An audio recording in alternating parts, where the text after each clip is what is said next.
Sir, we are thankful for your kind presence. Our participants are honored and will be highly inducted and eagerly waiting to hear from you. So, Sir is a professor at IIT Kharagpur. His research work is mainly related to the areas of logistics and supply chain management, inventory management, reverse logistics. Most of his research contributions in these areas are the development of novel mathematical analytical models captured really. Sir, yeah.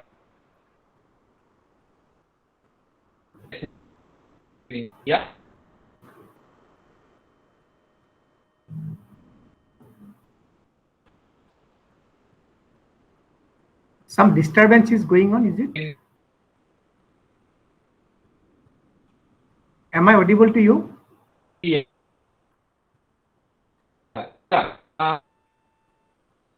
You are audible, sir. Am I audible to all? Yeah, now it is clear. Hello? Yeah, now, Yeah, okay. Am I I audible think to you? maybe a network problem. Yeah, okay. Am I audible to you? Am I audible to you? Yeah, you are audible, sir. You are audible. I think it's a problem from my side, maybe the network problem. Yeah, you are audible, sir. Okay. Hello? Okay. Yeah, you are audible. Yeah. Yes, Yeah. yes. Okay. Am I audible Okay. now? Yeah. Okay. Thank you, Professor Yeah. Arun. Okay. Sir, a very warm Yeah, welcome yeah, to you are you. audible. Actually, we are You are audible. highly inducted to have you with us. So, sir, I'll give a brief introduction about you. So, sir is a professor at IIT Kharagpur. His research work is mainly related to the areas of logistics and supply chain management, inventory management, reverse logistics. Most of his research contributions in these areas are the development of novel mathematical analytical models capturing the real-life situation to show meaningful managerial insights. Sir is rated and best research in logistics and supply chain management. To about cover courses in our hands. We are excited to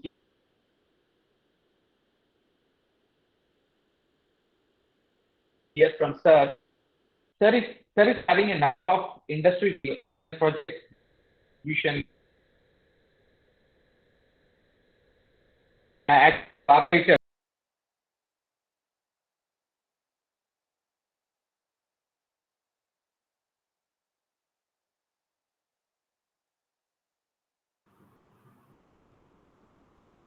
इस पे allow करते हैं ना?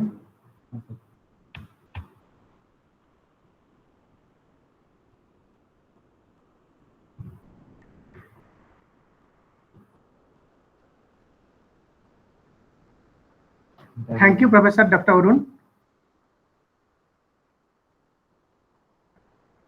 Direct इसमें कर देते हैं, allow कर देते हैं. हाँ सर, अलाउ कर सकते हैं.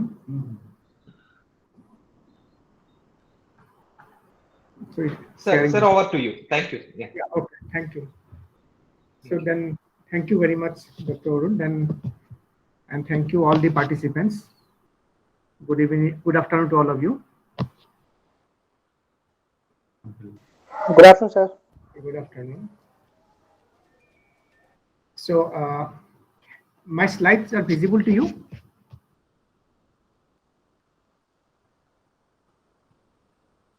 My slides are visible to you.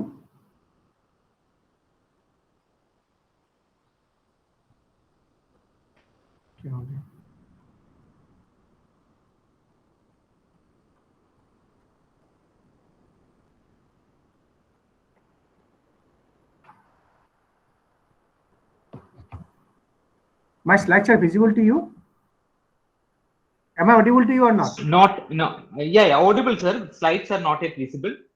Oh, slides are not yet visible. You're audible. Okay.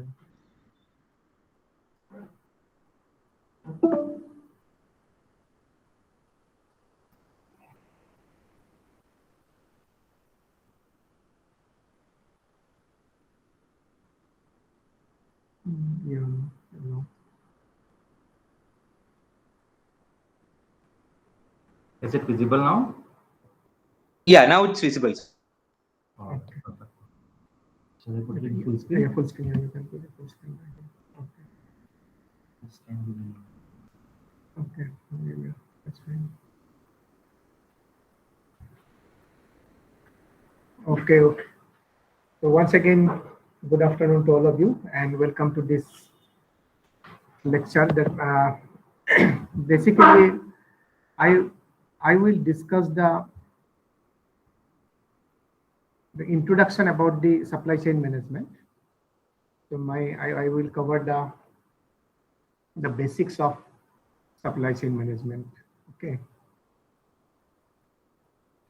The first, I think all of you know that what is supply chain, and most likely, at least everyone have heard about the term supply chain. So when we talk about the supply chain, basically it is and supply chain management is the art of managing the flow of material and produce from your source to the users, and at the same time the counterflow of information.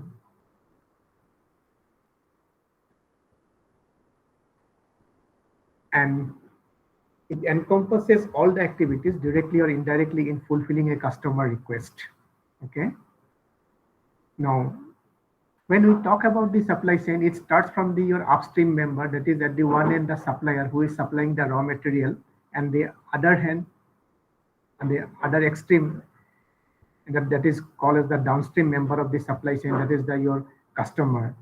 And the product moves from your upstream to the downstream, and information flow actually takes place from the downstream to your upstream, and also information flow from your upstream to downstream.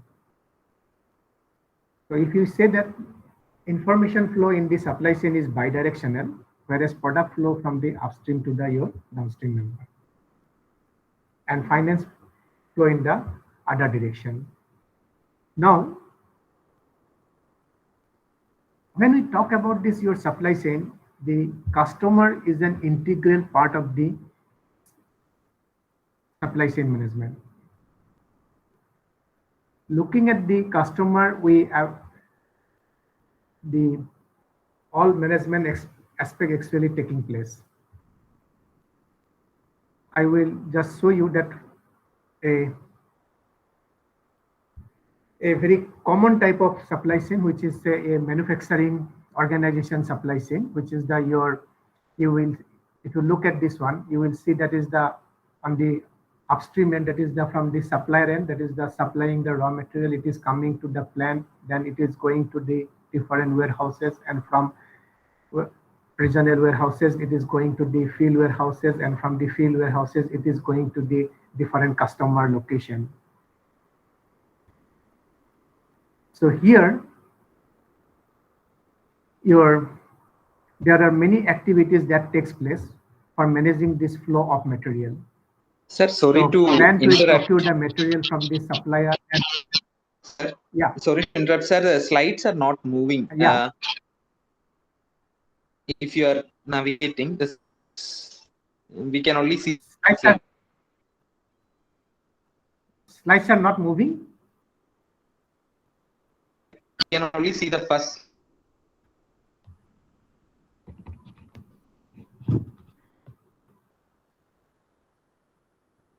Nikesh, Slide. are you able to see the second slide? Third slide? No, sir. No, sir. Only the first slide. You can see that introduction to supply, that in initial slide only. First slide only. Nikesh, hello. Yes, sir.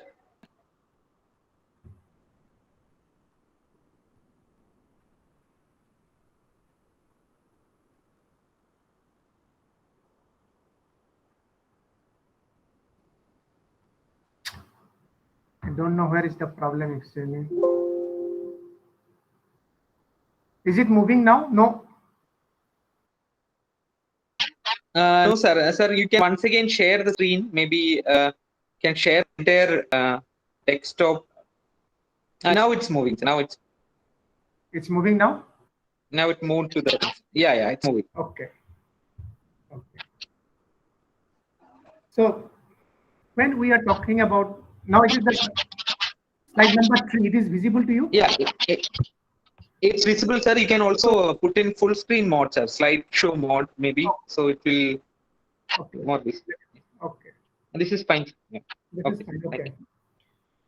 So if you look at this a very common type of supply chain, that is the manufacturing organization supply chain, that where it is the supplier on the one side, on the one extreme, and the customer on the other extreme.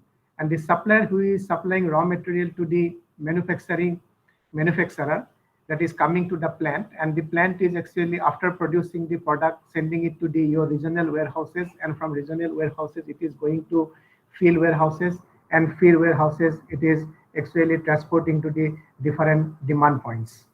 Okay, so while actually this product moves from upstream to the downstream end, then there are many activities that takes place, starting from your procurement of raw material, then managing the inventory at the different locations, that is at the factory level, that is and then warehouse level, then at your field warehouse level, and finally transporting the product to the customer. So this supply chain we call the supplier, manufacturer, distributor, retailer, and finally the customer.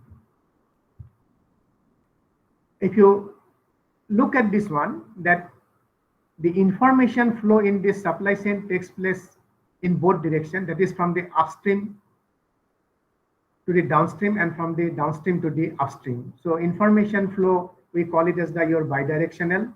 Then material flow takes place from the upstream to the downstream member, and financial flow, because when the product is sold to the customer, then customer actually pay back the money to the distributor, and distributor pays it to the manufacturer, then manufacturer pays it back to your supplier, say.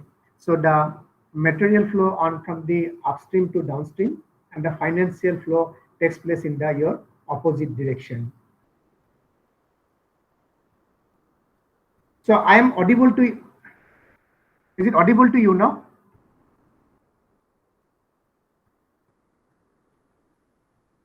Yes, sir. Audible. Yes, sir. Audio. Okay. Okay.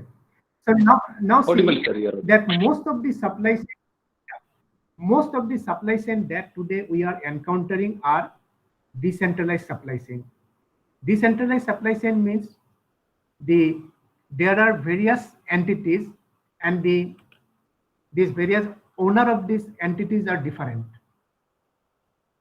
So those kind of supply chain we call as your decentralized supply chain. Now, the most interesting problem with the decentralized supply chain is the conflicting objective in supply chain.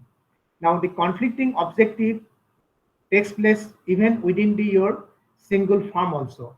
That means within the different department of the firm also, there will be conflicting objectives. Like say in the firm, marketing is the one department, production is another department, and distribution is another department. The marketing people may look for more finished good in inventory than fast production and delivery, and more stock keeping unit, and they may look for your flexible production. This is your marketing people need. On the other hand, the production people, they may look for bigger batch size for production. They may go for your longer lead time, and they will always look for your stable production plan, so that the production manager can minimize his cost, or he can actually the most efficiently he can run his production department. On the other hand, the distribution department, the manager of distribution, he may want that is your full truckload delivery, or so that and the low distribution cost, and he may actually go for your small number of stock keeping unit, and also he is looking for a stable distribution plan. So if we look at minutely, then one can see that is the objective of marketing and objective of the marketing manager and objective of the production manager may always be conflicting. Similarly, the other conflicting objective with respect to decentralized supply chain is another is your double marginalization. Double marginalization means basically every member of the supply chain individually wants to maximize their profit instead of looking at it is as a complete supply chain. So that leads to your double marginalization. When we go for the double marginalization, then the profit in the supply chain actually reduced. Another conflicting of another object that is your key issues with respect to your decentralized and supply chain is your asymmetric information. That is the information which is available with the retailer many times is not willing to disclose this information with the distributor. Similarly, some of the information available with the distributor is not available with the manufacturer, and this ultimately leads to inefficiency in the supply chain. And the other point that I have already mentioned, that is your local versus global optimal. So local versus global optimal means the individual members trying to optimize locally rather than looking for a global optimal solution.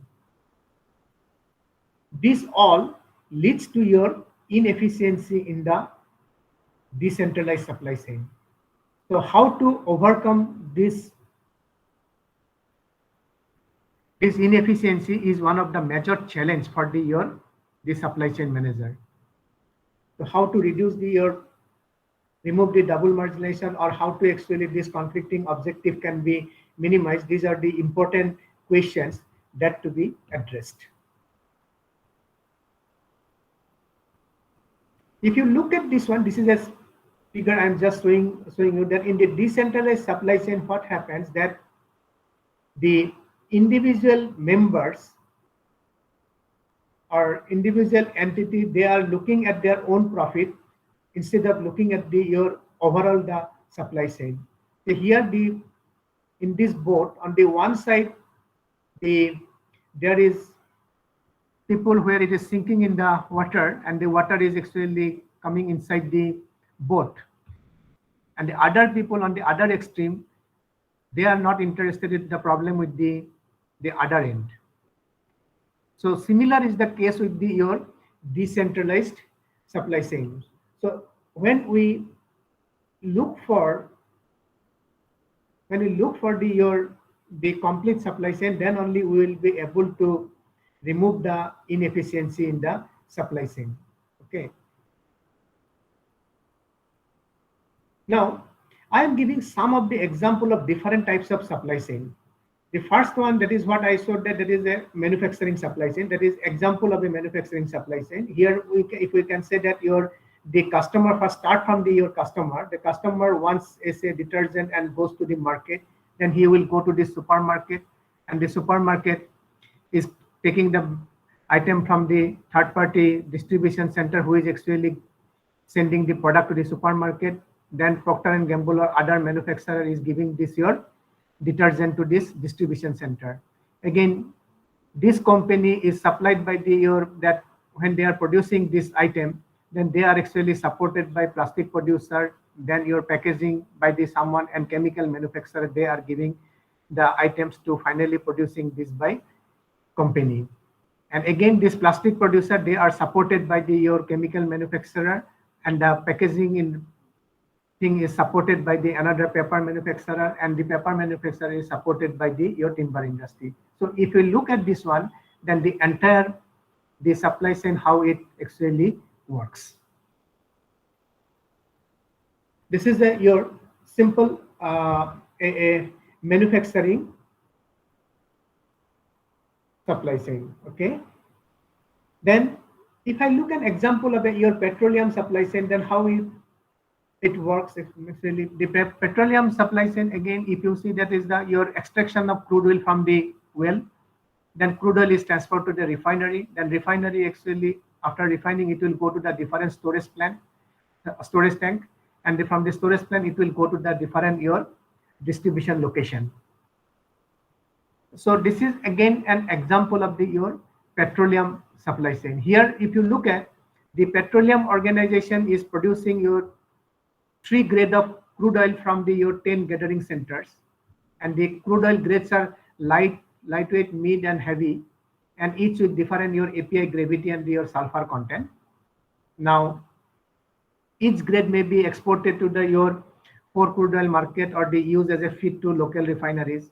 Then petroleum this will go to each refinery processes specific mix of your 3 grade of your produced crude oil, and then different type of product are produced, and from this you are sending it to the different market.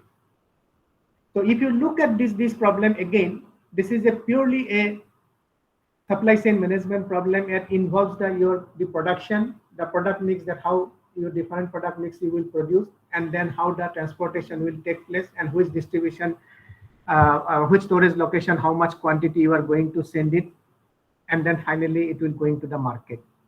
So this is again a purely a mathematical problem you are supposed to solve.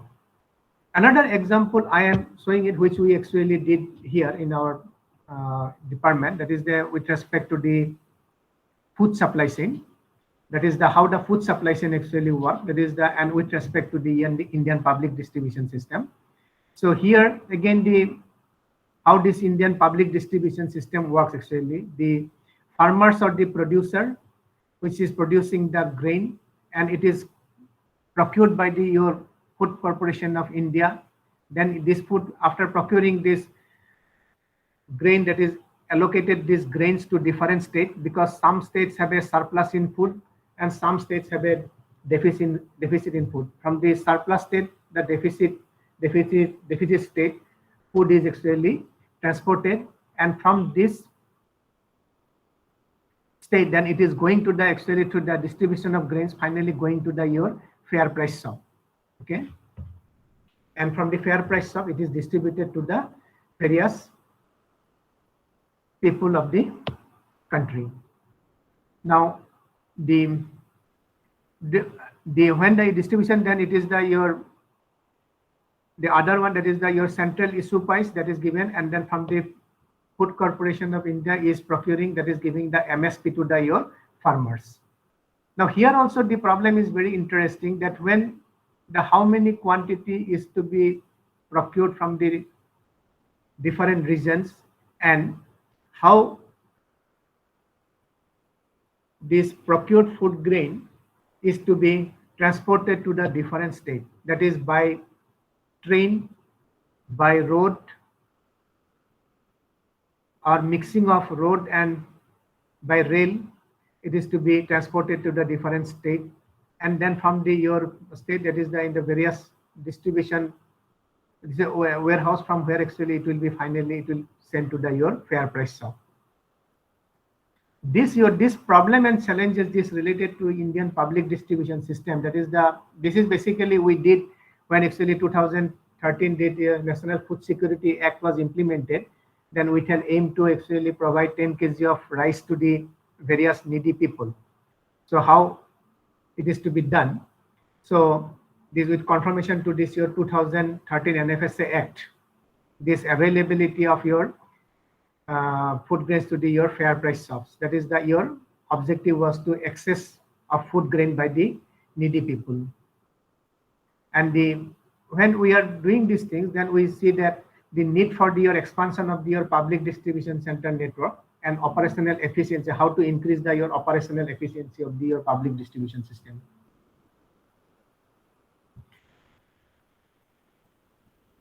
So here, the excess cost of your food grain transportation, and the major issue was that excess cost of your food grain transportation and wastage of the food grain. So how efficiently you can store the food grain in the different warehouses, and how to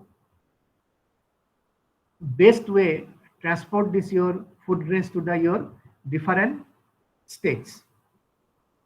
So this is a transportation planning, and then the poor operational efficiency, which is actually across the country with respect to your fair price shop. That is management of your inventory at the FPS.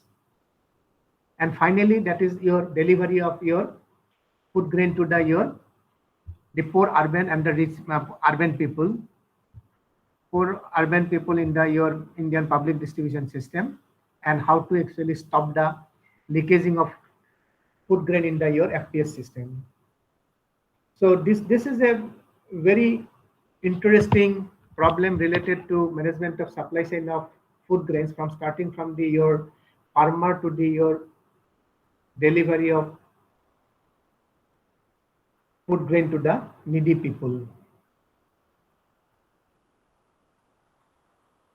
Then another example that is of supply chain, that is the vaccine development and the distribution system. That is your start from your.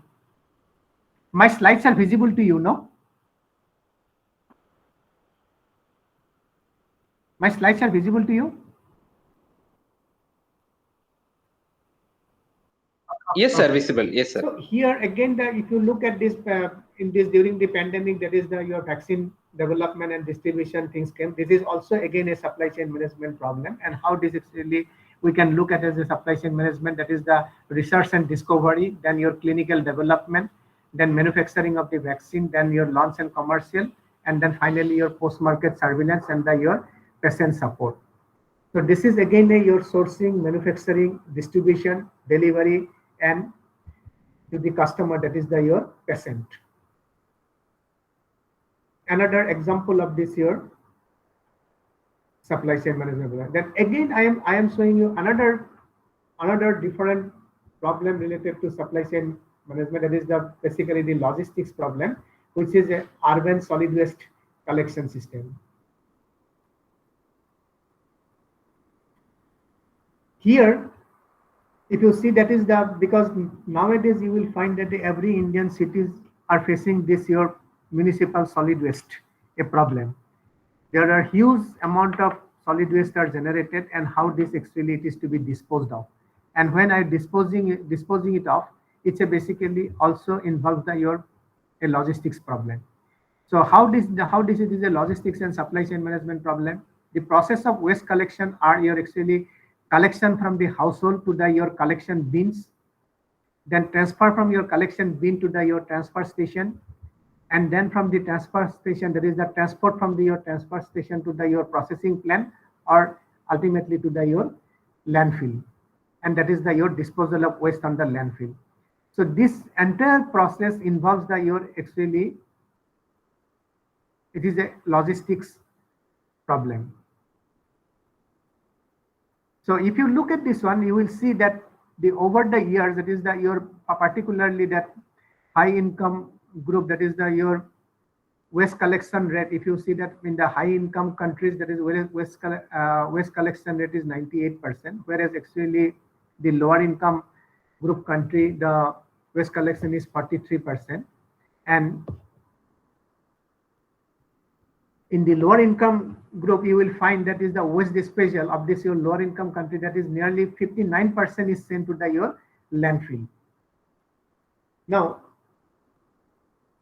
if you look at this one, then you will see this is this management of your municipal solid waste. This consists of your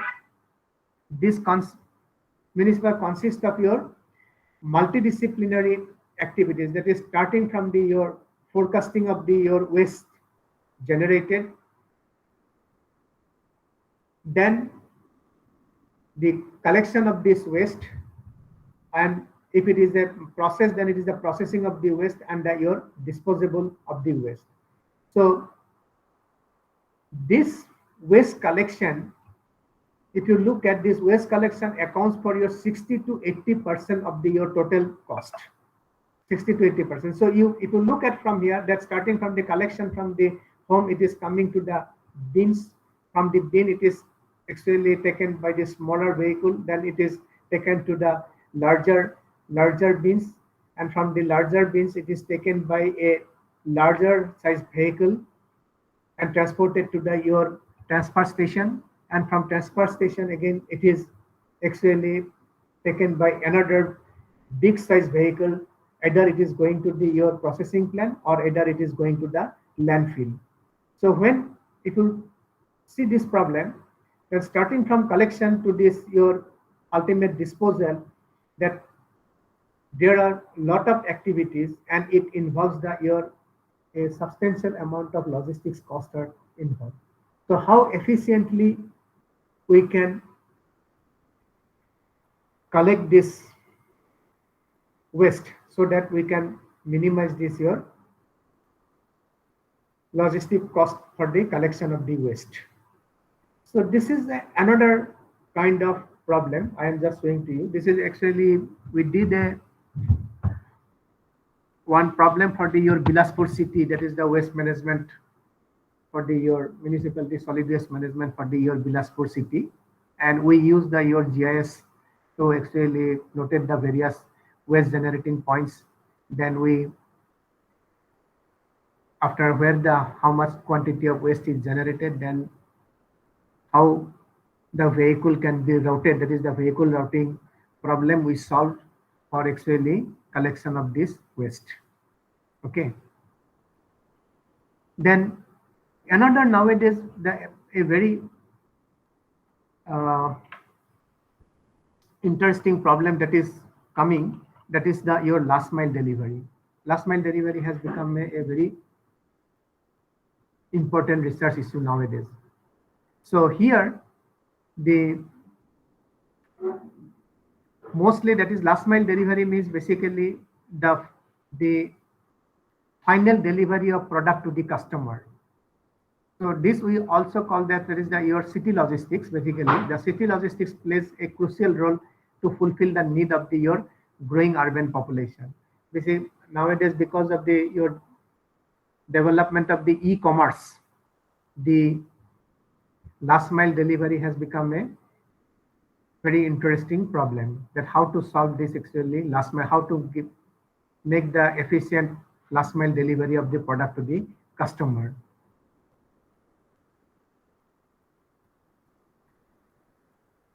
So here, particularly major challenge related to your last mile delivery, because the growth of e-commerce and your new trend in the delivery. Because some people, they are, as for example, some customer looks for your same day delivery, and also the people are looking for your sustainable delivery.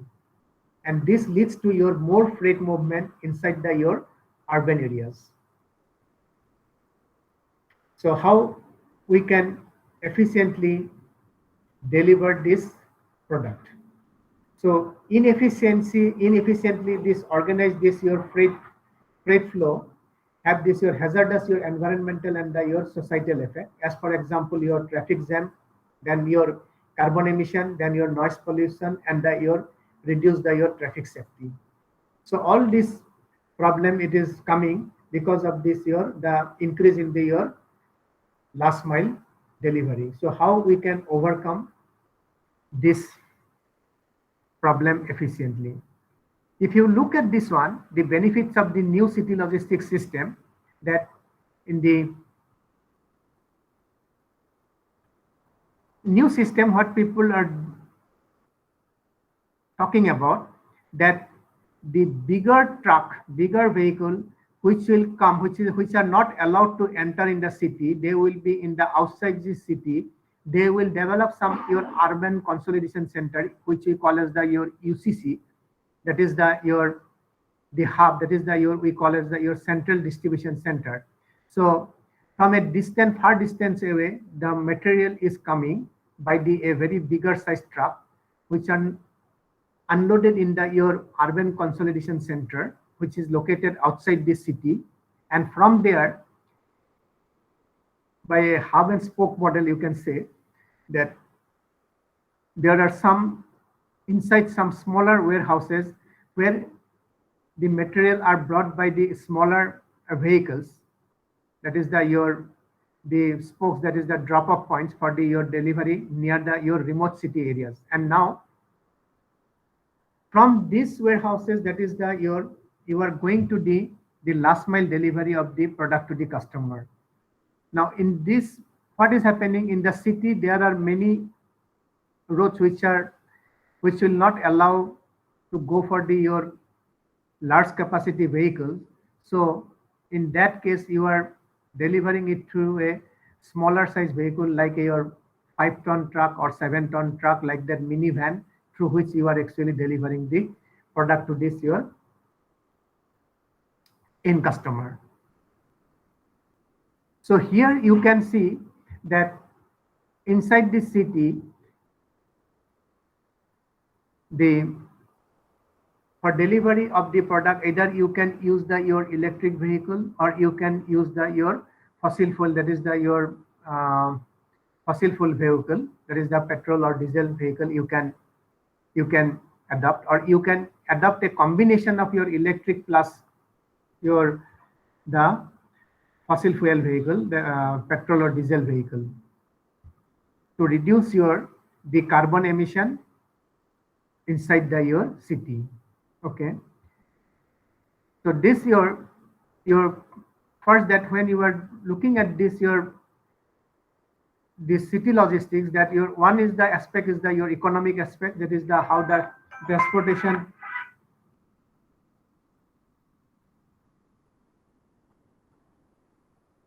transportation cost, and you will look at your environmental impact, that is your air pollution and your energy saving, that how you can do the thing. And the third one is your social aspect, that is your congestion and your time. So looking at these three aspects, that how efficiently you can deliver the product to the final customer, and this is also again falling under your supply chain management domain. So these are some of the example, and the other example, some of the example are your distribution of your some service, such as water and the gas or postal service. These are also or post-sale service activities of the manufacturing companies. These are also coming under your logistics and supply chain management problem. Now, coming to our main here, that is what are the challenges before today's supply chain. The one first challenge is your today's supply chain, the global supply chain with long lead time. So your suppliers are locating at different countries, and you are producing at different countries, and you are delivering the product in another country. So this is a big challenge, that to collecting the material from or raw material from another country and producing it in another country and delivering it in another country. Then the next challenge is the rising and shifting of your customer expectation, that over the period of time the product life cycle has become, day by day it is decreasing, and customer expectation has every day it is increasing, and this leads to lot of mismatch between your demand and supply, and this has a challenge for your supply chain manager. Then another challenge before your today's supply chain, that is your unprecedented volatility in your oil price. As your oil price is changing, correspondingly it is impacting your transportation cost, and finally it is impacting on your final product cost. So how to cope up with this volatility in the oil price is also another challenge for your supply chain manager. Then over the period here, there is an increase in the labor cost in the developing countries. Earlier, people were talking about that in developing countries the labor cost is less, and therefore most of the manufacturing activities were taking place in the developing countries, and from there it was actually transported to your selling point.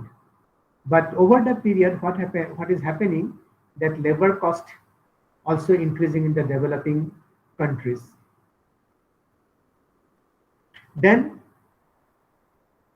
the other major issue or challenge before your supply chain manager is your increase in your logistics cost. That is and the logistics cost mainly actually increasing, that is because of your rising your energy price. That is the, as I told you, that is the increase in your fuel price. And because of the scarcity of your truck drivers, and also because of the other security requirements, etc. As a result of this, the logistics cost is also increasing. And when logistic cost increases, then it is actually impacting the product cost. So if you see that in India, currently logistics cost is around 14% of your GDP, and whereas in USA it is around your single digit, it is around your 7 to 8% of their GDP.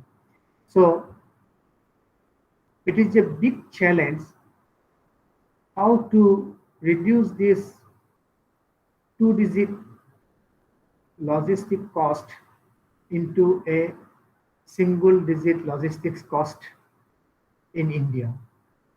And as you know, that is your government is taking at present a lot of initiative, and that is under PM Gati Shakti program, that how to improve your logistics efficiency.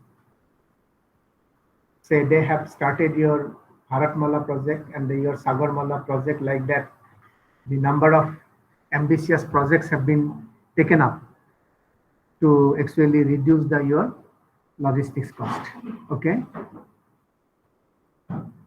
Then another challenge before the supply chain manager is your actually increase in your level of risk in the supply chain. There are many risks are now in the supply chain, like your supplier failure risk. That is, because of many reasons, what supplier was actually planning to give to the manufacturer, they are unable to give it.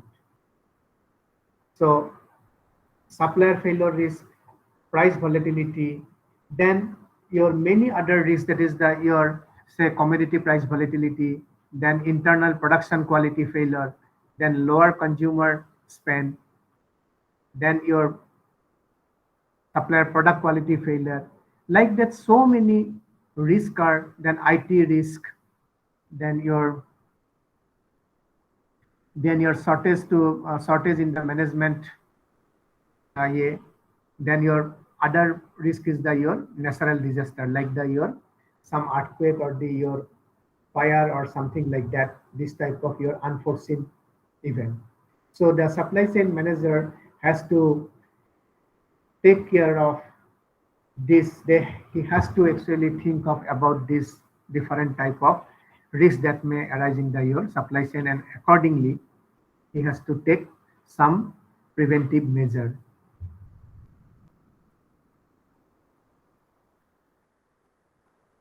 So coming to finally, that if I look at, then today's managers are facing competition basically in an environment which is complex, which is uncertain, and it is very dynamic, and also it is chaotic in nature.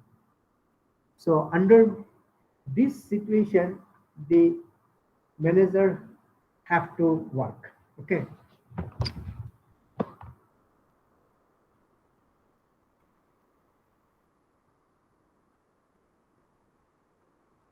Till now it is okay.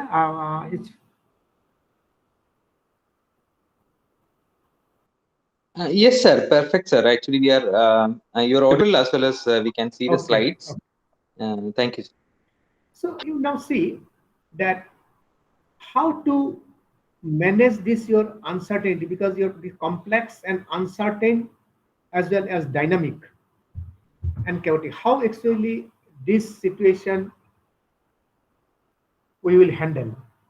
See that there is a paradigm shift, a new paradigm, a new supply chain paradigm has actually taking place now. That what is happening, that earlier we are thinking of the two type of production system. One is the call as your push system, where you based on forecast you produce, you keep it in the stock, and demand comes regularly and you meet the demand from the stock. That is your push system. And the other one is the pull system, that where your actually demand is uncertain and you are based on the customer demand, you produce and you actually deliver. So these are the two extreme. There is one is your push system and another one is your pull system. Okay. So push system where production decisions are made on the basis of the forecast. And now from this push and pull, what is happening that organization now in today's environment, the managers are going for a combination of your push-pull system. It is neither a completely push system, neither a completely a pull system.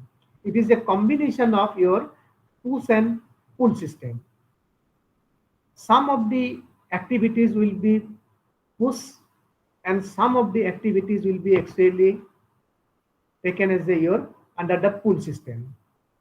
Okay, so that is when we talk about your push-pull system, that is it shift from your make to stock strategy. Basically, this push system we call as your make to stock strategy. That is, you are making it and keeping it in the stock, and from there you are fulfilling your customer requirement. From make to stock strategy to your assemble to order strategy. So you will make in components, and as per the order you will assemble and you will deliver it. Okay. Now this new supply chain paradigm, in here we are combining this as we call it as your push-pull strategy. In the push-pull strategy, what is happening? The parts or components inventory is refilled based on forecast. So some parts, the parts or components, we will the inventory of these parts and components we will refill based on the forecast, whereas your assembly will be based on your accurate customer order. That is based on your customer order, this assembly is based. Now I am showing it with a figure so that it will be clear for you. See that here you see that this we call it as your push-pull supply chain. So push-pull supply chain means that from the supplier end, which is coming as the raw material and the various components are produced, this is where we can make a good forecast, or where your demand is stable. Up to that, we will go for your push strategy, where uncertainty is actually low. Okay. Up to the level where uncertainty is low, we will go for the push strategy, and where uncertainty is high, there we go for your pull strategy. So here, based on your customer order, we will assemble your product, because customer order, as I told you at the previous slide, that nowadays it is very uncertain. So that uncertainty is more uncertainty associated with the customer order. So where this uncertainty is more, there we are going for your pull strategy. That is based on customer order, we will assemble the product and deliver it to the customer. And where the other part, where we feel that components we can produce in certainty, various components we will produce in certainty and we keep it in the stock. But what kind of product it will be required, that will accordingly we will assemble that product. Like your, say for example, your Dell computer. So Dell computer, the various components that is required for computer, that we will make as a push strategy, and we will make it, and those components we will keep it in your stock. And as per customer specification, that what kind of the configuration of computers he requires. So we will assemble those configured according to the configuration, assemble it and deliver it to the customer. In the push system, what happens? That we would have made your final assembled computer here, but now we are not doing this thing. What we are doing? we are actually making the components, these various components we will make, because component is this is we can more or less we can with certainty we can make forecast that these many computers demand will be there. Fine. So we can make a good forecast, and for that these many components will be required.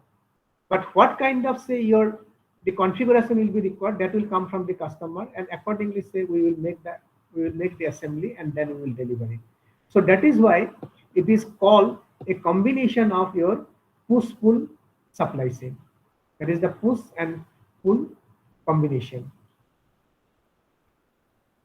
So it may happen that if there is an uncertainty is more, then green arrow will be further extended to this side in the upstream side, and this become your smaller one. That means your less item I will be able to actually with certainty less component I will be make ready, or I can forecast and keep it in the stock. Or on the other hand, if the certainty is more, then actually this red arrow will go further to this side, and this one will be actually smaller one, green one.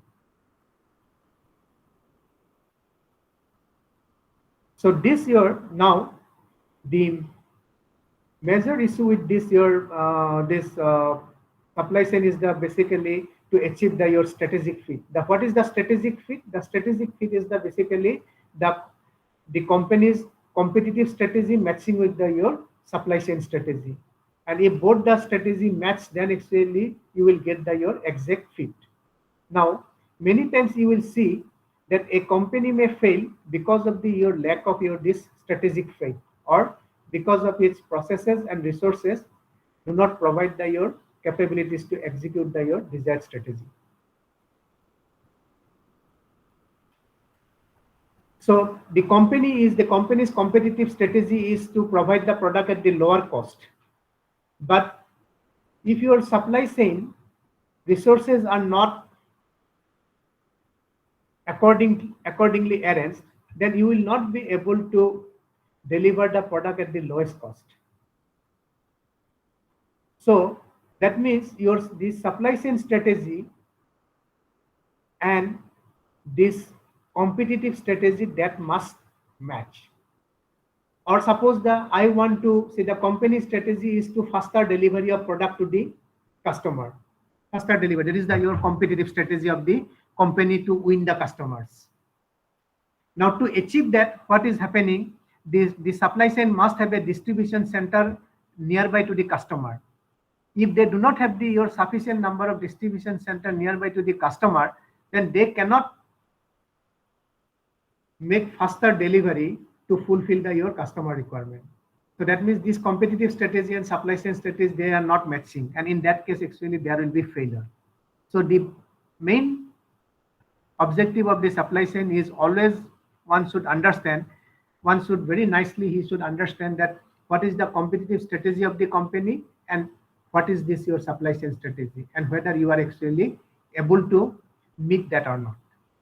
Okay. So a firm meets demand based by your responsiveness of your supply chain. So if I look at this, your cost versus responsiveness of the supply chain, which is we call as your efficient frontier, that is, you find that when your response time is high, then the cost will be say your less. Long response time, cost is low. But if you are going for your short response time, that is your cost is high. That means for high response time, you can use, say for example, the product can be transferred through railway. Whereas suppose for the short response time, you have to use your truck or something like that, which you have to deliver the product. So this costly. So if I look at, then I can make your efficient frontier, that if this much of response time, then correspondingly this will be the cost. If this is the response time, then corresponding to this is the cost. This is the response time, corresponding to this is the cost. So this responsiveness is measured by your response time required to meet your customer demand. So high cost, basically high cost implies that it is a less efficient supply chain, and short response time implies that highly responsive supply chain. So supply chain may be of responsive or supply chain may be of your efficient type. So if I go for your based on your product strategy, that is the product nature of the product. There's some product and some customer you are actually delivering, those customers are actually of cost conscious, so they want a low cost product. So then we will go for your efficient supply chain. And on the other hand, some customer who are actually they are indifferent with respect to cost, so they want the item quickly, they are more actually time conscious. So for them actually it will be the time is more important, and then cost is actually less important. So this one I can show you that I think my time up to 5 o'clock, is it, Professor Arun? Yes, sir. Yes, sir. Yes, I can take 5 minutes. Yes, sir. I think it's okay for Professor Vishwanatham has joined us. I think it's fine for sir. Just 2 or 3 minutes, I am finishing it. Just 2 or 3. So here, Sure. if you look at this, your cost versus responsive, now you see that in this initially we call it as your efficient frontier. So the farm was operating at A. Now, by some means, what is happening that they may improve in their operations, either in terms of your transportation or either in their production efficiency. So the farm may either what they can do with the same response time, they can reduce the cost. Farm can now operate. Earlier farm was operating at point A. Now they have make improvement. They have bring operational efficiency, and a new frontier has come up. And this new frontier, if the farm is actually operating it here, then with the same response time, sorry, the reduction of the response at this is your same response time, but the cost is now at this one, because earlier the cost was this one. Or in this case, they made some efficiency in the operation, where what is happening, the response time from earlier response time from here, they have bring it down the response time here, but what is happening, say at the same cost, they are bringing your response efficiency in your response time. So this way we can make bringing operational efficiency within the farm and within the supply chain, we can actually come to we can generate a new frontier and where we can operate the farm. Or you can both, if I come to this direction, then we can improve both in the time as well as in the cost. Okay. So with this, I am just stopping it here. Okay. Thank you very much. Thank you very much, sir. It was a very intuitive and very useful presentation. Actually, in fact, I am not very much aware of supply chain management, but it was so interesting to listen to that, and I could actually understand every word what you spoke out. Thank you so much, sir. Actually, it's a pleasure listening to you, and thank you very much for your being with us here today, accepting our invitation. On behalf of IIIT Sri City and the organizing committee, I thank you a lot, sir. Thanks, sir. Thank you. Thank you very much. Thank you. So this, I was just finishing this. Okay. Sure. There, so that's okay. Thank you, sir. Thank you.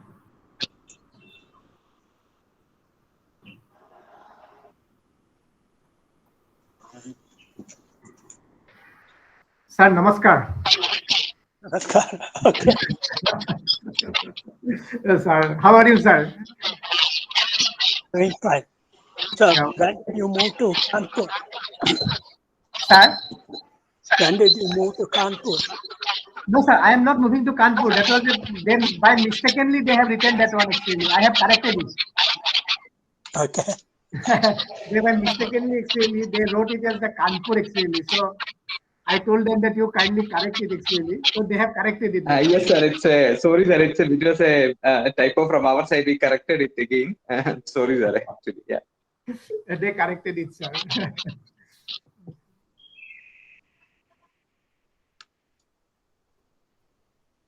Thank you, sir.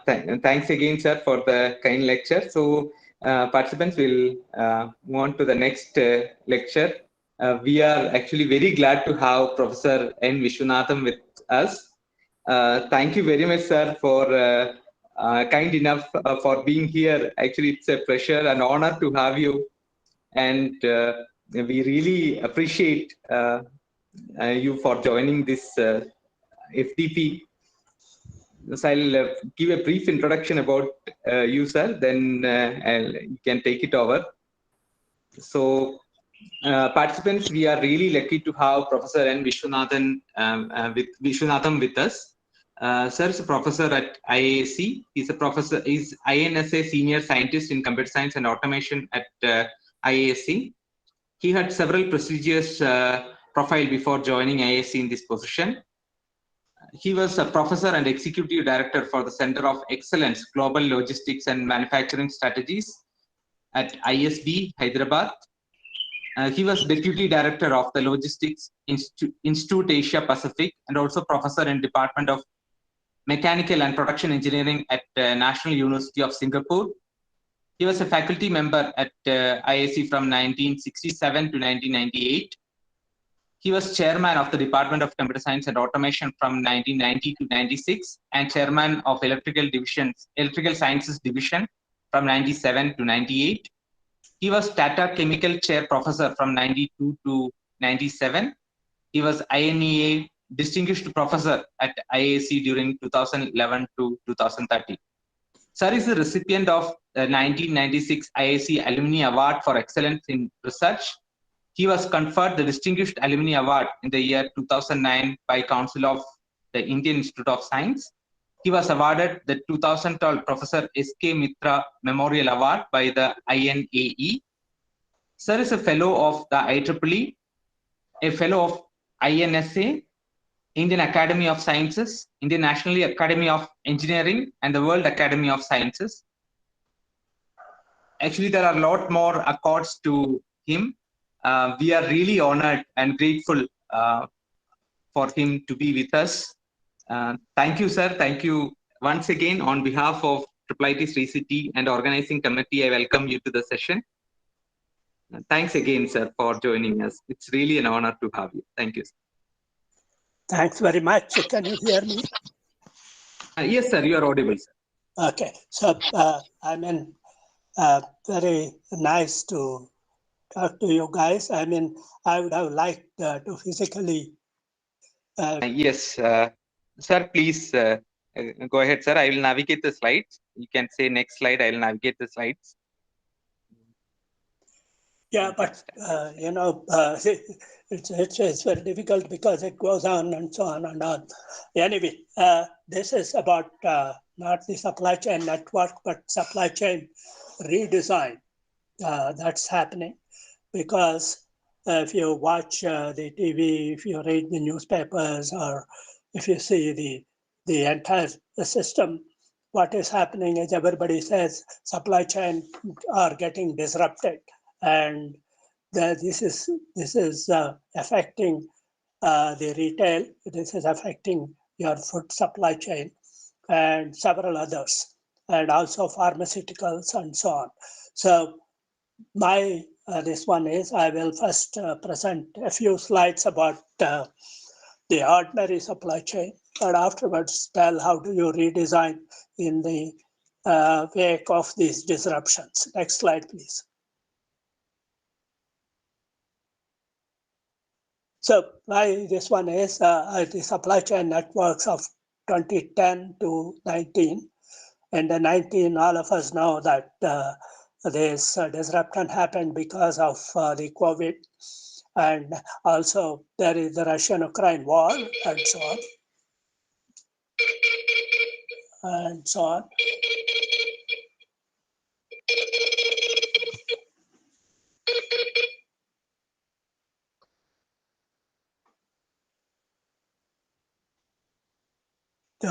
There is the Russian-Ukraine war and so on.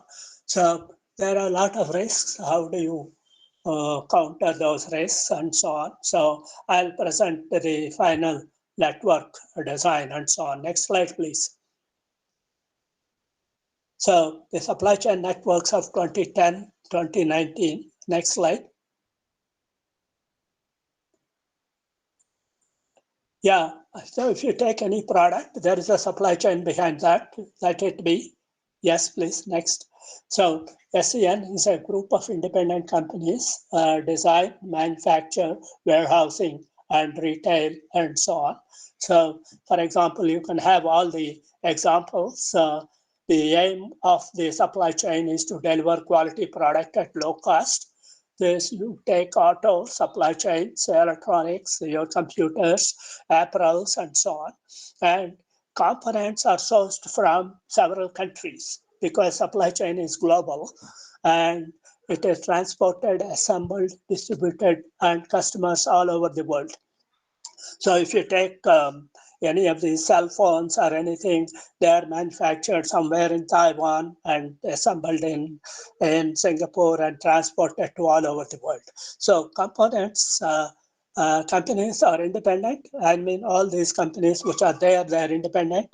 They are not under single ownership. They are not vertically integrated companies. So trust, coordination, monitoring are important issues. And focus was on creating high performance supply chain. That is the focus of 2010 supply chains. So, but then if you look at the supply chain, there are a lot of inefficiencies because there are a lot of counterfeit products in terms of food supply chain, and there is a lot of fraud in terms of pharmaceutical and other things, and there is manual paperwork. If you look at, you may look at only the product that is coming to you, but behind that product, there is a lot of service work that needs to be done. And that is all manual paperwork. And that is also the payment, finance, insurance, everything is involved. And there are a lot of intermediaries like banks, logistics companies, and so on who are involved. Next one, please. So if you want to look at this one, there is the suppliers somewhere, and there is OEM, means original equipment manufacturers, and the transportation from suppliers to the manufacturers is done by what is called B2B logistics chain. B2B is business to business logistics chain. And once you have in the manufacturing, original equipment manufacturer, it goes to the distributor.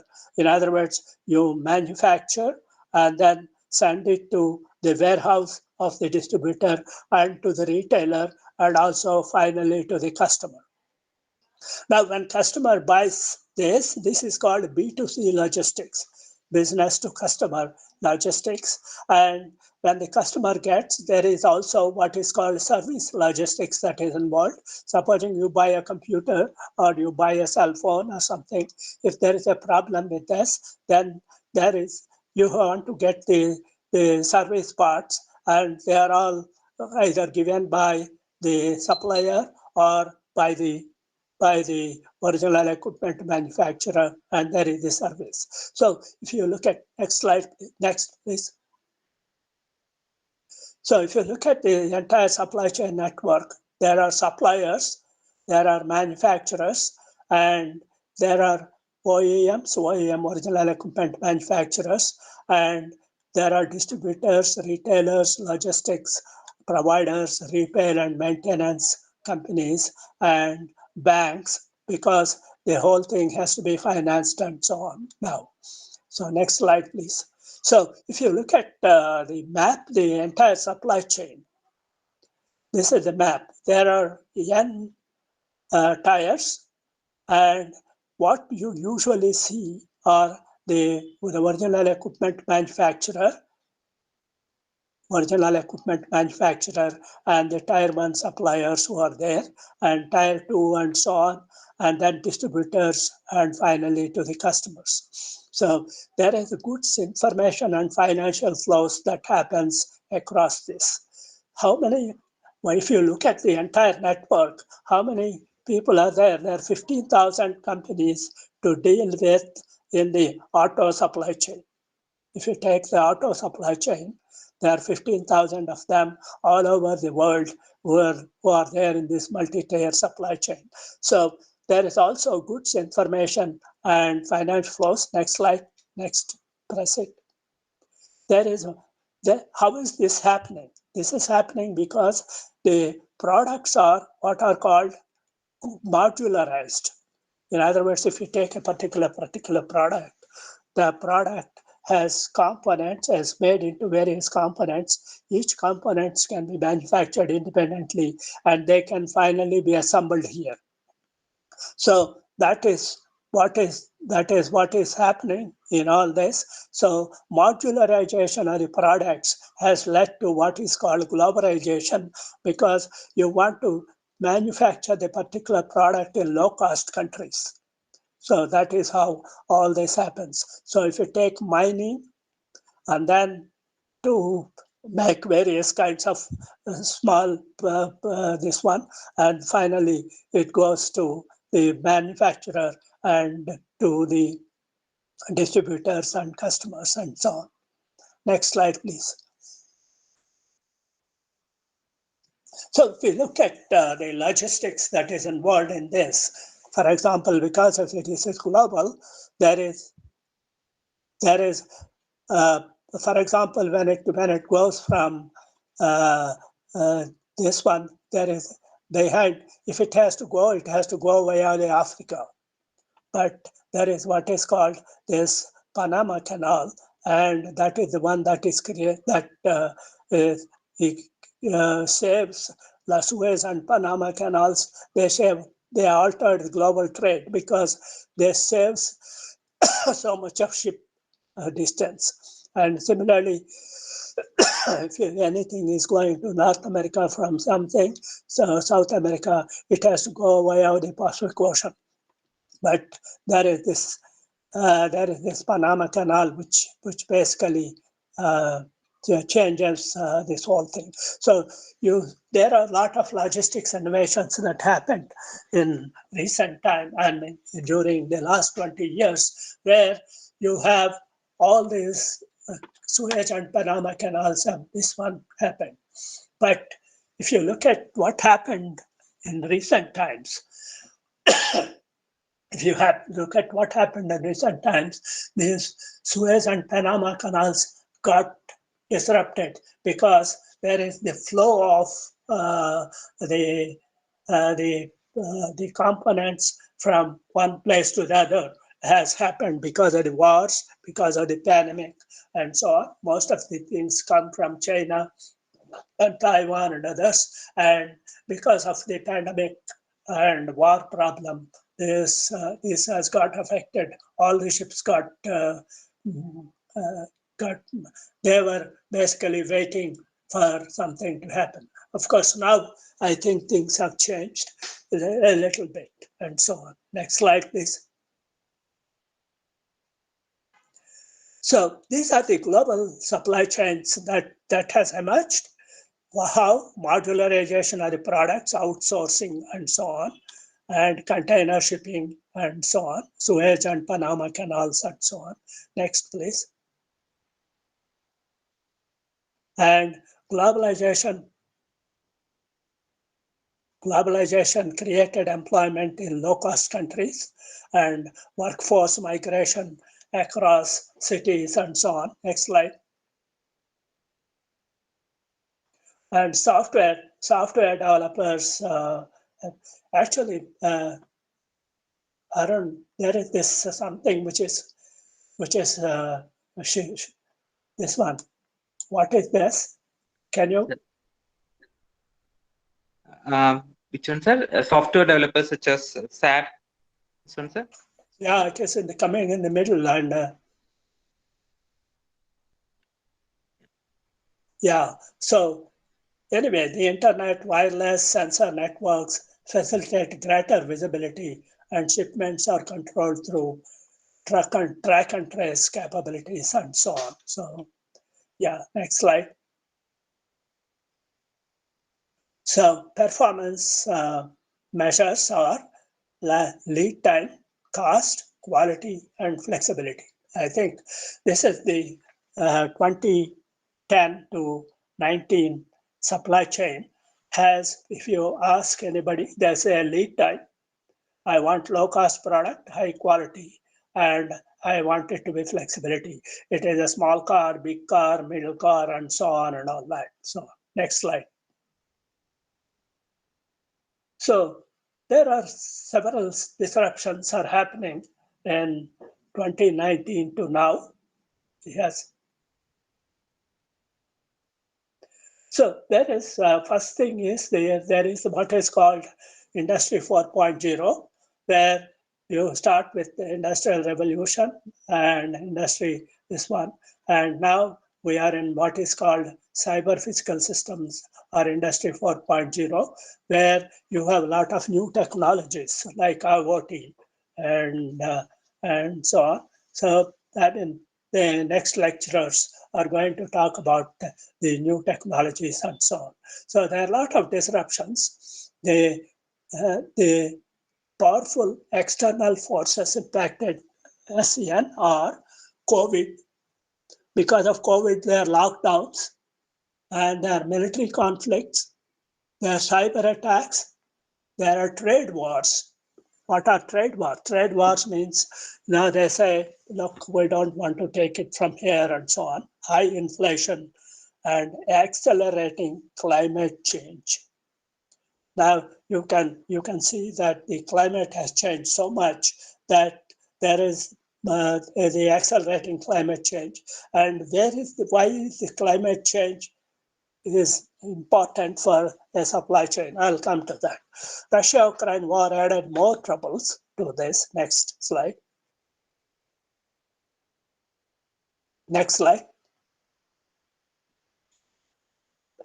So technology startups, business models create competitors.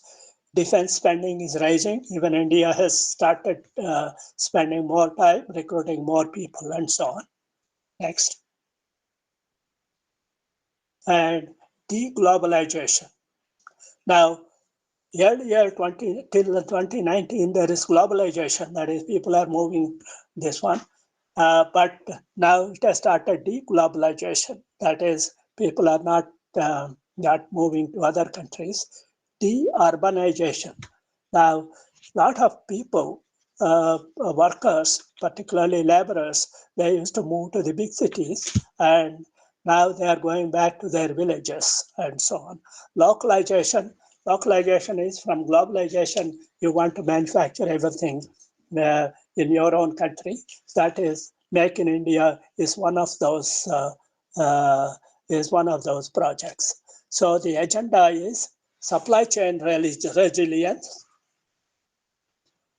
Supply chain resilience. What is resilience? That means if there is anything happens to any disruption happens, your supply chain should not get affected. Is it possible to be resilient to any of these effects? Focus shift from just in time. Earlier, if you have studied any supply chain classes, you will find just in time is something which is a very important thing that Japan has invented and so on. And it becomes to just in case eventualities. Next slide. So if you look at the global supply chain, I have put now next. It is getting disrupted because there is no logistics that is involved here. Logistics got disrupted because of the COVID and no transport, nothing. And next. No workers, because people, de-urbanization, deglobalization has happened. There's no workers in the manufacturing companies. And there is no demand in the companies because people are only looking for food and medicines and not luxury goods. And so basically, this is everything got affected in this and so on. So yeah, next. There are no workers and so on. So basically, This is the kind of thing that happened in the supply chain. The COVID and other wars and so on has affected the supply chain in this one. So it has got disrupted. Next. Next.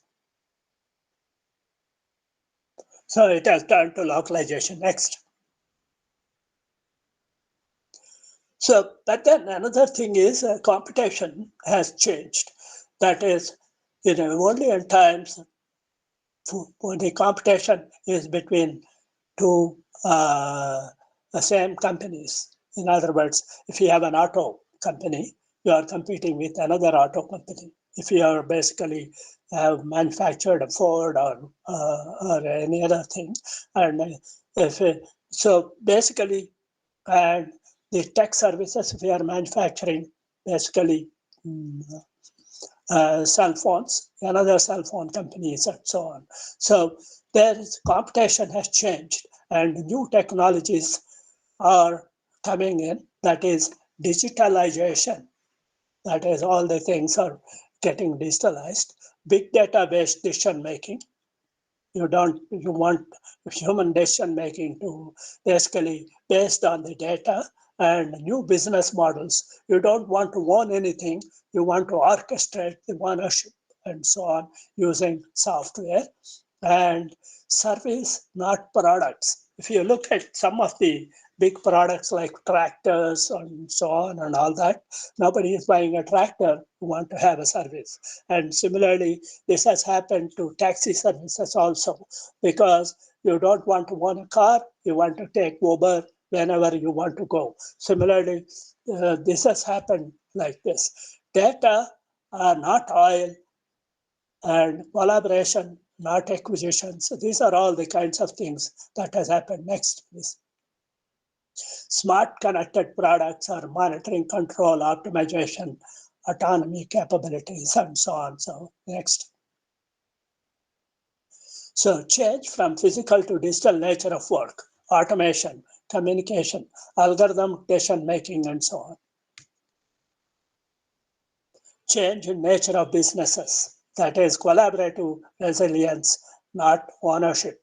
You don't want to own the entire factories or something, but you want to collaborate with somebody. So if you look at next slide, please. If you look at next slide, if you look at the auto companies used to have, this is the kind of thing you are basically competing with another auto company and so on.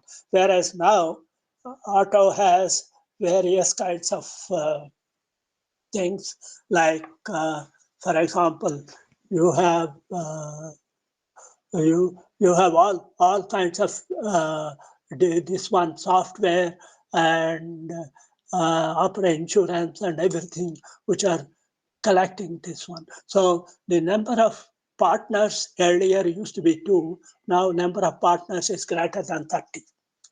So that is what happened even in every industry. So every industry is becoming the collaborative models, and the competition is changing. Arun, is it possible to make this screen big? You make it a unit screen and. Yes, sir. One Hello? second. In Zoom, we can try zooming it, sir. Huh? Want to zoom, sir? Okay, Zoom go it ahead. a little bit. Yeah, zoom it, sir. Fine. Sorry? If we zoom it, it's fine. This way. Zoom means? Right now, is it okay, sir? Like if we zoom it a little bit. No, but with a full screen, I can see all the others also. It is not necessary. You can have a full screen. Full screen, I think from Right. your end, you have to press that full screen icon will be there, sir. That you can press, sir, from your end.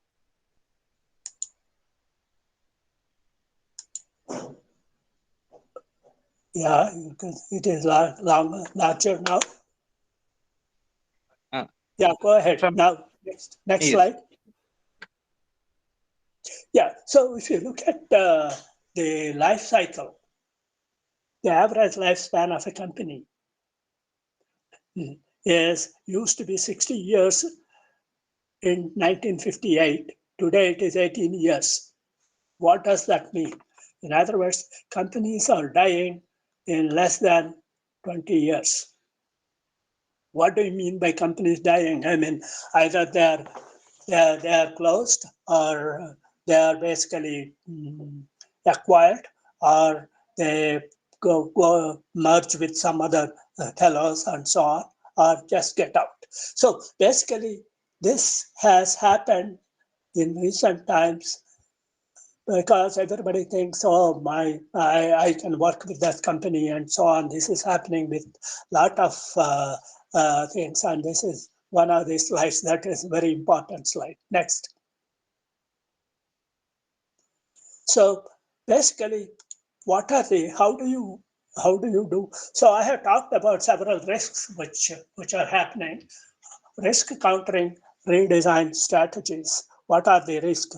How do you counter these risks? And is it possible to counter at all? And so on. Next, please. So if you look at the resilience, what is happening here, if you look at this diagram, there is a disruption. And after disruption, it is trying to recover. So this is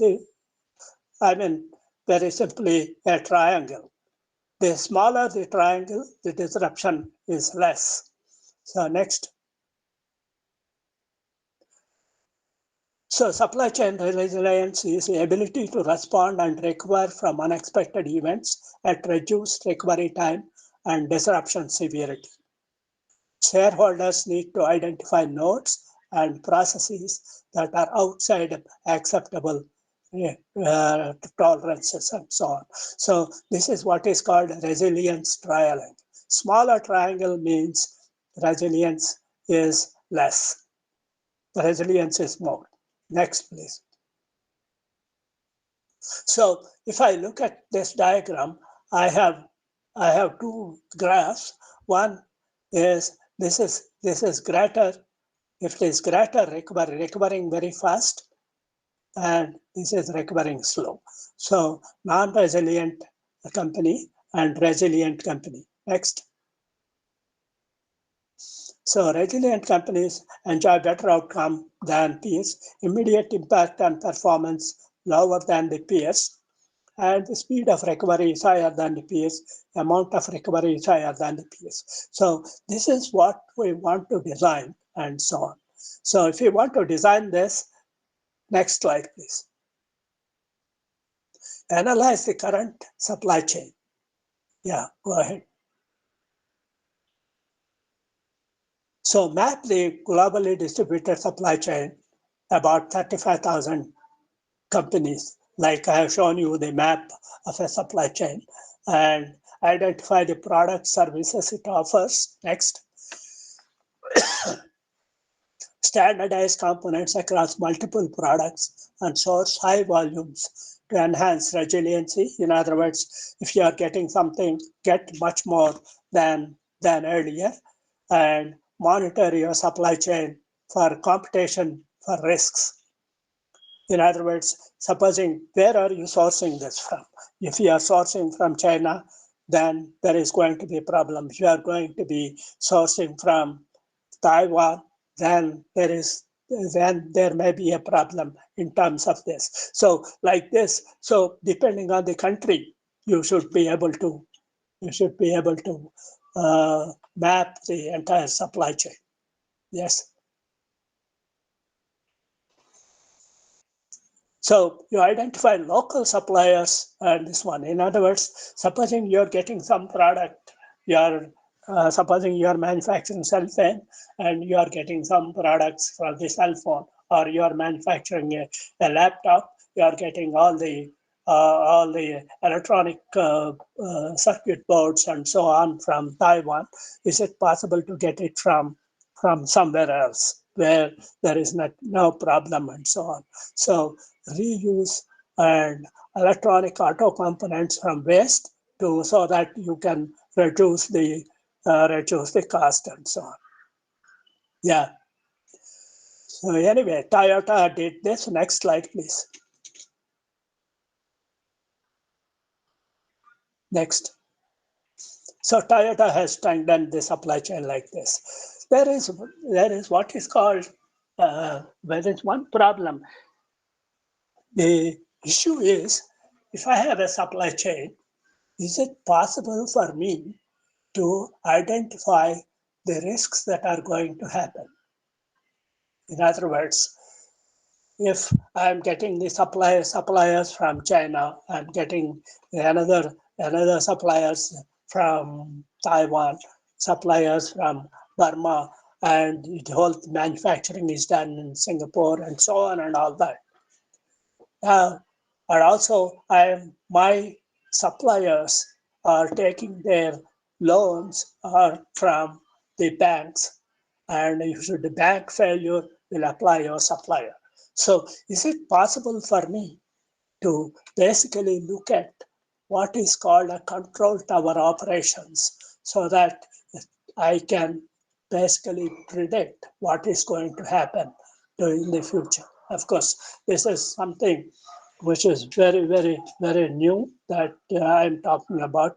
And these control towers are used in, if you know, control tower, it is used in airlines to map the aircraft they're coming and so on. They select which, when should they land and where they should land, which runway they should take, and all that is done by the control tower. But similar, this one, can it be done for suppliers and so on is the question. Yes. Next. So end-to-end supply chain visibility of all the supply chain partners. Next. And collaborative information sharing, that means the information is shared to everybody.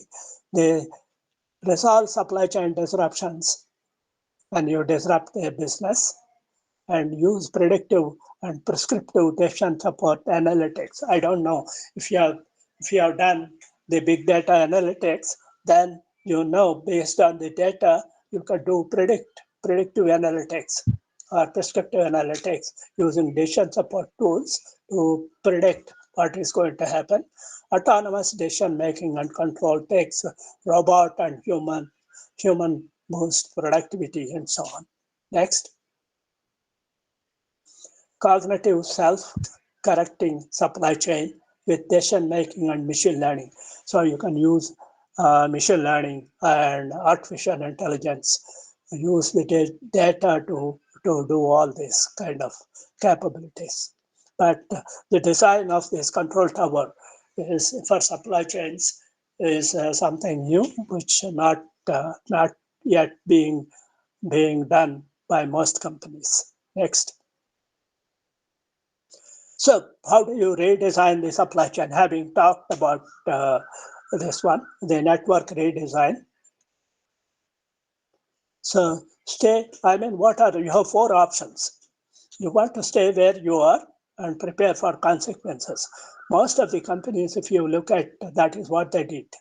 And resilience through flexibility and redundancy. If you have studied supply chain, flexibility and redundancy are very common.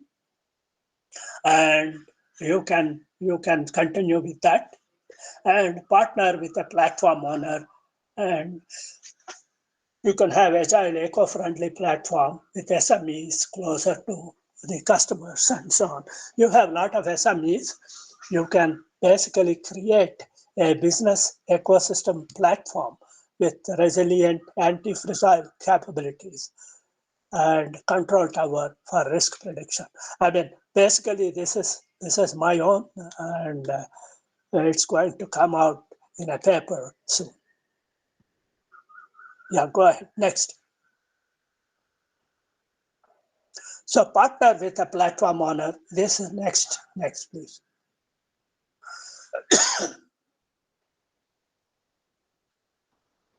Next. So they can have a local platform business model where a platform business model, I don't know whether you guys have studied business models. They have customer value propositions. Next. And open cross-industry innovation. That is, you basically don't innovate, use your own R&D center to have innovation, but you can have, you can collaborate with startups, other companies, and so on. And you can have what is called open innovation and sharing strategies. That is vital for success nowadays. So that is what is called, yes, next. So in the platform ecosystem, which I have been talking about, you can find this next. There is what is called actor network, which consists of all the supply chain people. Next. There are institutions because all supply chains are regulated and there are government and intergovernment regulations. Next. It requires a lot of resources, which are financial, human, and natural resources for this one. And similarly, you have to deliver these things to finally to the customers, either to the customer, registered customers, or and so on. And it is either you deliver a product or a service, and so on. Next. So if you have multiple companies, and how do you basically govern this one? In earlier, if you have studied what is called governance of a company, then in elder company it is what is called vertically integrated. You have a president, vice president, and all the various kind of sections, these section owners and section heads, and then and so on. But what happens if you have a sort of with multiple independent companies? How do you govern this? So it is an inter-organizational network.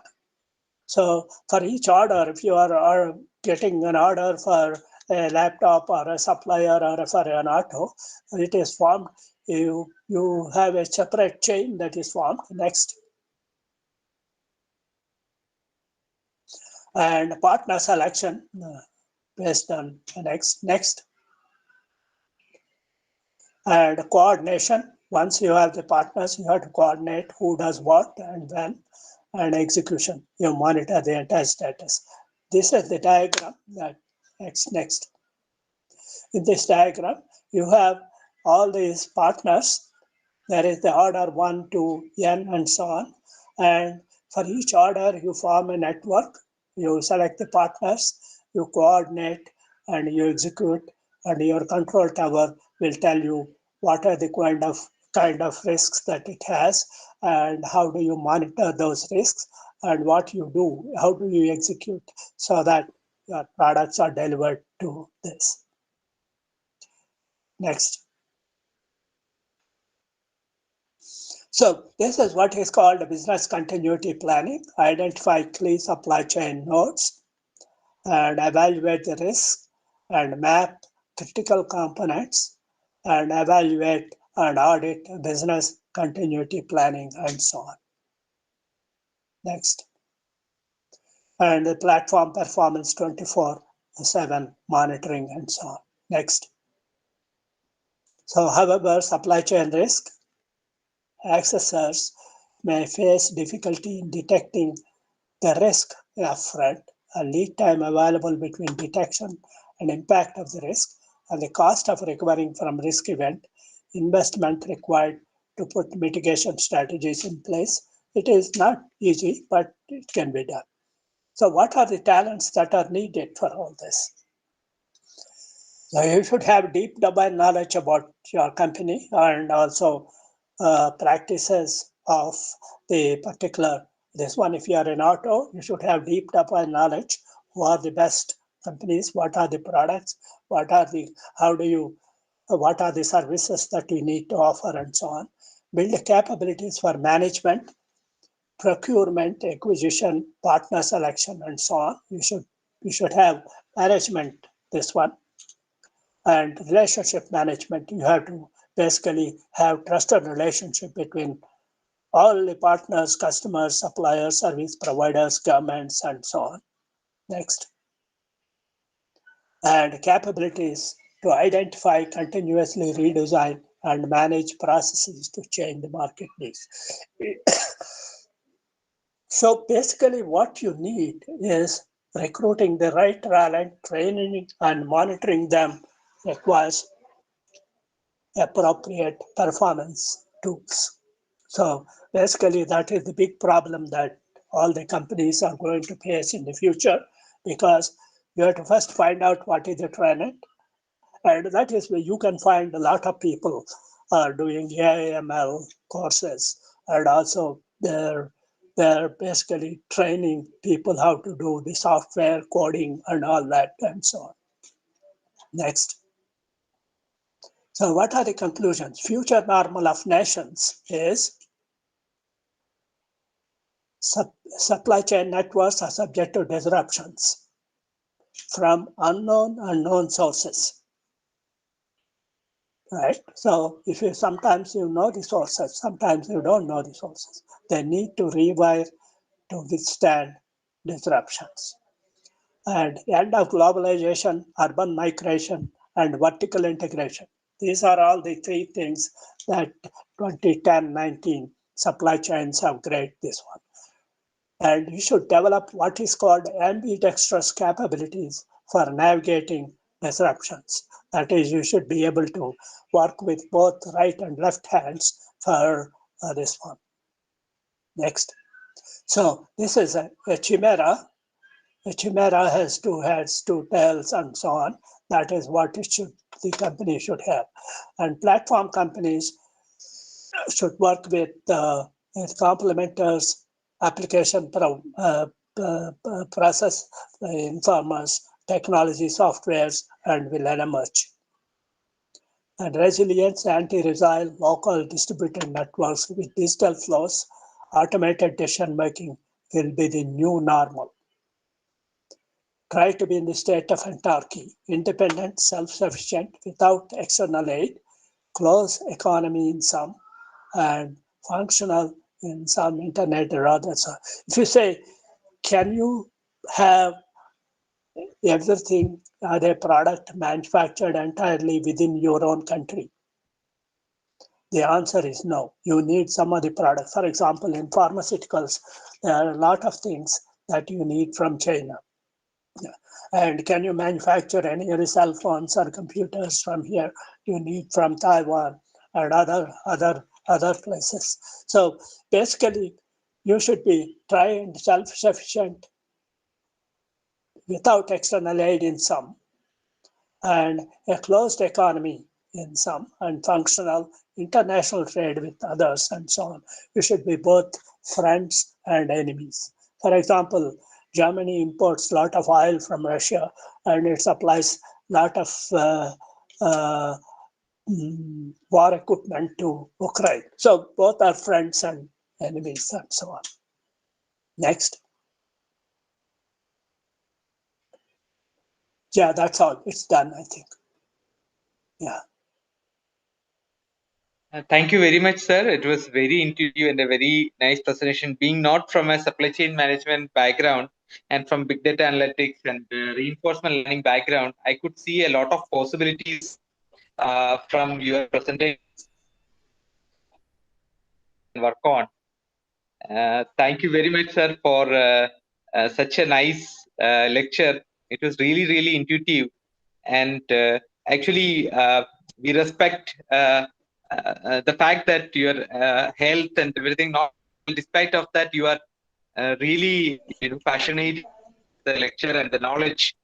Thank you again, sir. And we will take up a few questions, or if it is all right for you from participants, if they have some questions. Yeah. Okay.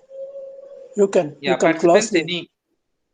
Yeah. Any questions? Close Yeah. the slides. Yeah, I can take any questions, no problem. Participants, any questions? Please feel free to ask sir. Please note that sir is like the well-known expert in this field, so young people like us can learn a lot of things from sir. So please feel free to have any questions.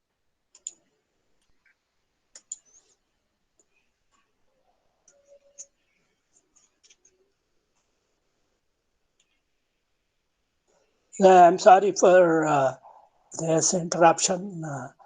We'll ask. No problem at all, sir. It's an honor to see you and hear from you. It's really a pleasure listening to you. But I thought I will talk about something else and so on. But I thought this is a futuristic supply chain. And I know it is difficult to understand the entire future supply chain, but it will basically, if it makes the people interested in supply chain, that will be nice.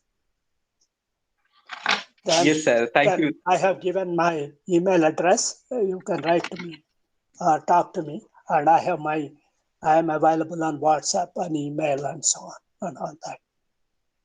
Sure, But sure, sir. Thank you again, sir. And thank you. One Yes, thing sir. I would Please, like sir. to.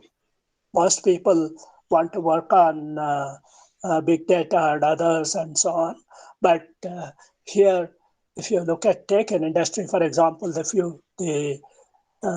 food industry, it is very, very important that the food that you get is nutritious and so on, because a lot of people, a lot of young children die because of malnutrition in India.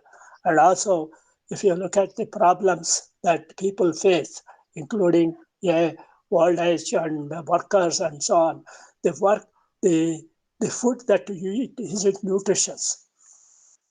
It is not. Now, for example, there is the ration card system, right? All of you are having ration cards. The ration card, you get what? You get rice, you get sugar, you get kerosene, and so on. But is this nutritious? No, it is not. So if you want to make it nutritious, then it is different, this one.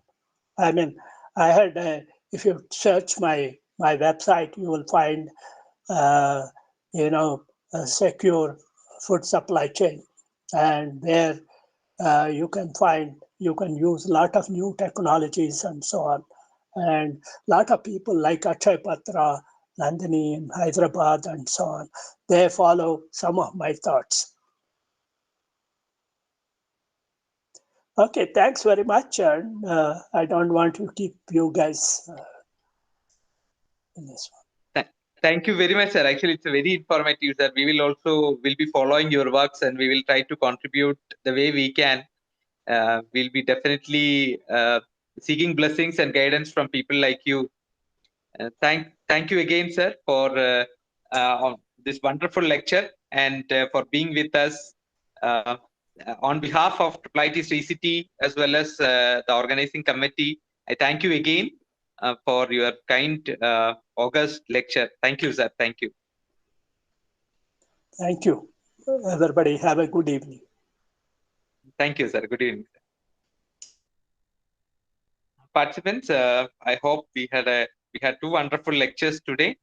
So please, I'll try to upload the slides once available. Kindly go through them. Please attend all the sessions 4 to 6. Please be interactive. We are bringing the well-known experts in this field during these online sessions. Thank you. Thank you again. Thank you for attending this session. Thank you. Any concerns or queries, kindly let us know. Tomorrow's link will be different. We will be sharing it in the group as well as through email. Thank you. Thank you, sir. Arun sir, thank you. Thank you. Thank you.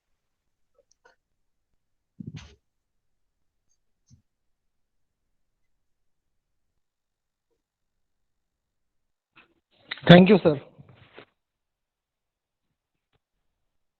Thank you all. So we can disperse. We'll close the session. Thank you.